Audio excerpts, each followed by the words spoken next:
Hey everyone, it's Tristan. So the weekly American news show, 60 Minutes, asked me if they could interview me for a segment with anchor Bill Whitaker on our work at the Center for Humane Technology, and about my thoughts on political polarization, social media, and specifically the anger and incivility that gets elevated on these platforms as a matter of corporate profit. And it aired this past Sunday, November 6th, just ahead of the American midterm elections. And I saw it as a good opportunity to put some visibility into the larger questions that we've been exploring on this show.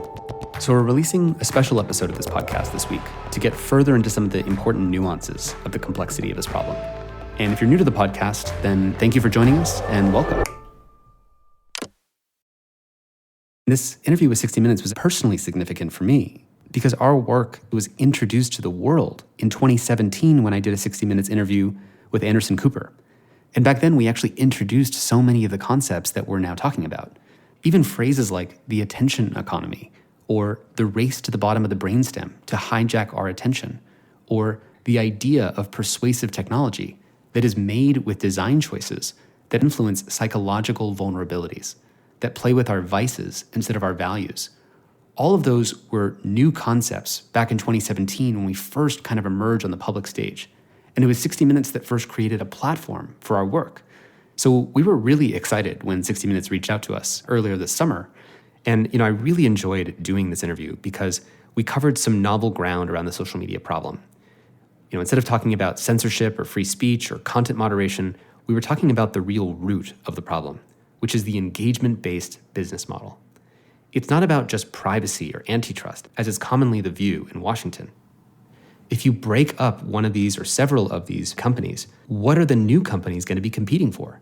They're still going to be competing for engagement and growth at all costs.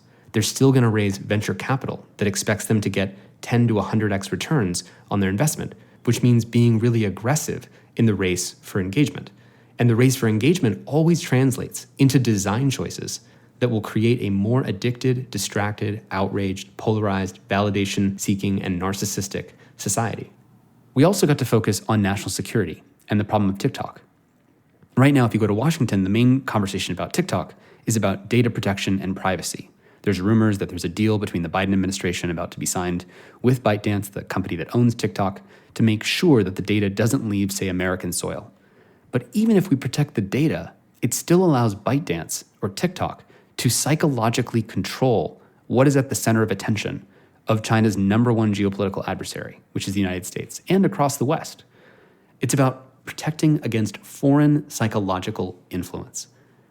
That so long as a Chinese Communist Party-controlled company can actually influence and change the dials for which voices we hear from and don't hear from in our own society, that is a new kind of power. It is basically the mechanism of changing soft power around the world.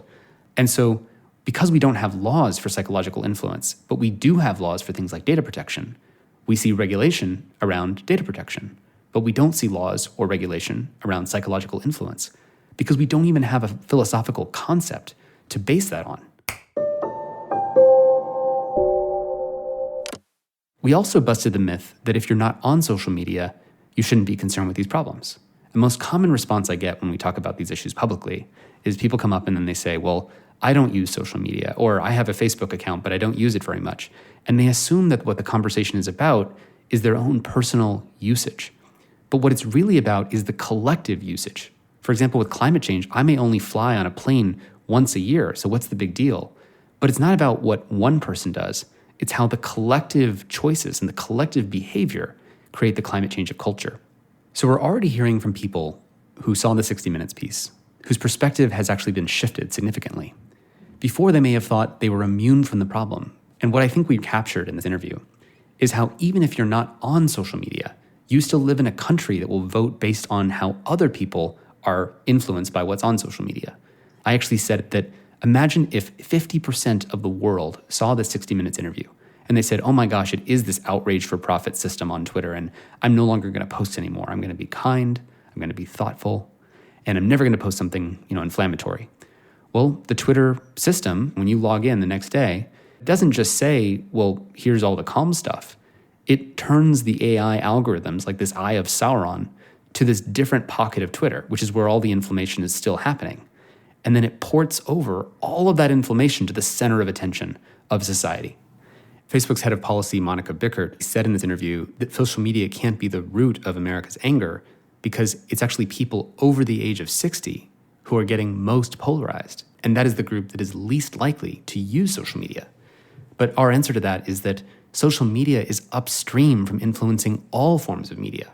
How do the television producers at MSNBC or Fox News figure out what to put on the air? They look to Twitter's trending topics algorithm, and they cover the most inflammatory fault lines in the culture wars. Twitter and the algorithms are upstream from even all this other media that we consume. So in a way, we are all users of Twitter, even though only 300 million or so people actually have full accounts on Twitter.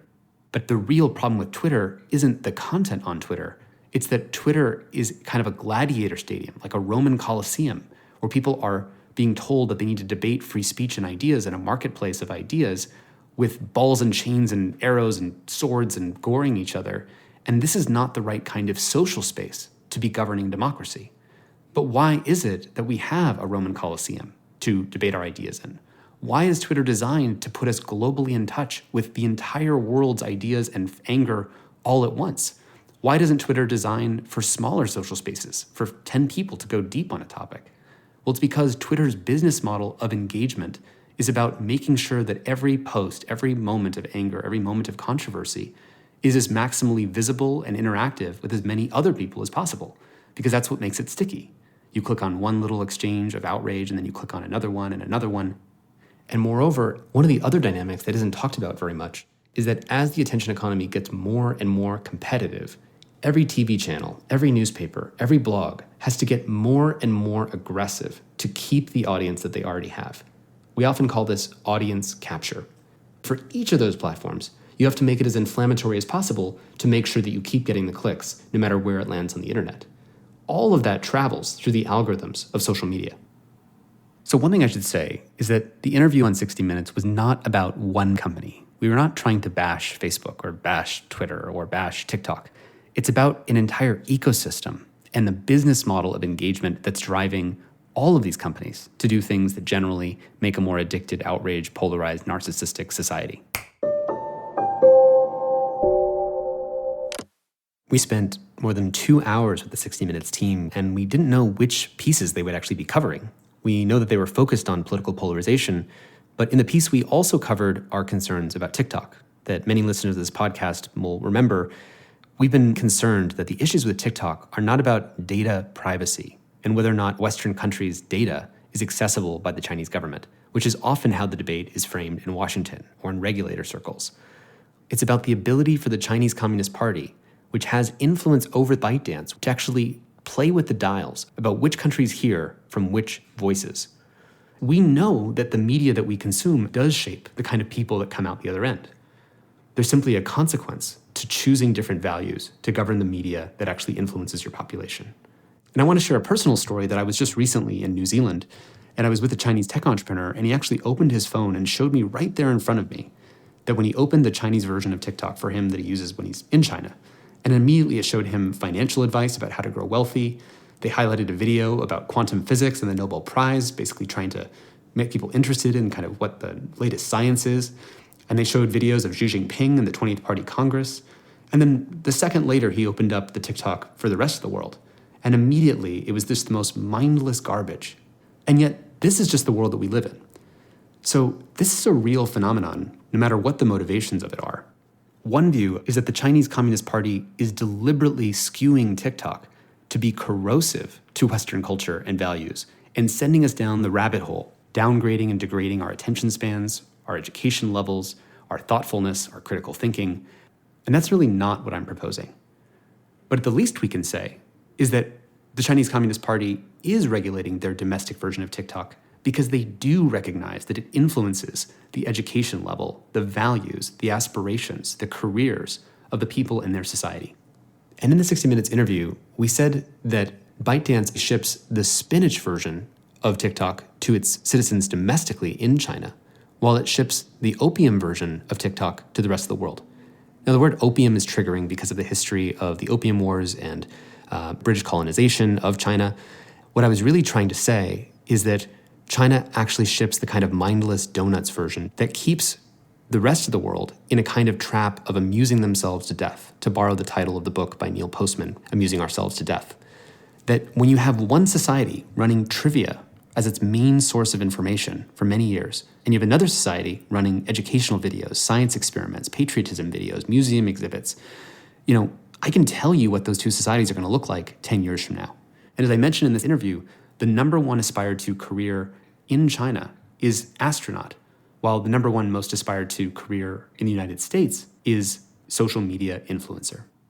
Keep in mind, TikTok is the number one most used social media app in many countries around the West, including, I believe, now in the United States. And so if TikTok is the number one source of information, and politicians actually have to be on TikTok to get elected, what does that say about TikTok as essentially the indirect voting machine for the entire world? This is what needs to change. And so that's the thing I wanted to focus on. I was so proud that 60 Minutes covered the business model of competing for engagement at all costs, and how if I don't go lower in the race to the bottom of the brainstem, I'll lose to the actors that do. And that has been the core critique of the Center for Humane Technology for the last 10 years. It's not about one of these problems. It's about how a whole system of incentives needs to be changed. By the way, if you missed the 60 Minutes episode and you want to watch it, you can find it at humanetech.com/60 minutes. And one final note, the podcast is hiring for a new executive producer. We're looking for an experienced audio editor who can lead our podcast team, oversee the entire podcast production process, and maintain the level of intellectual quality that we work so hard to maintain. If you have deep alignment with our mission and vision for how we can grow, then we'd love for you to apply. You can find the job description at humanetech.com/careers. Pass it along to anyone you think would be interested. And thank you once again for giving us your undivided attention.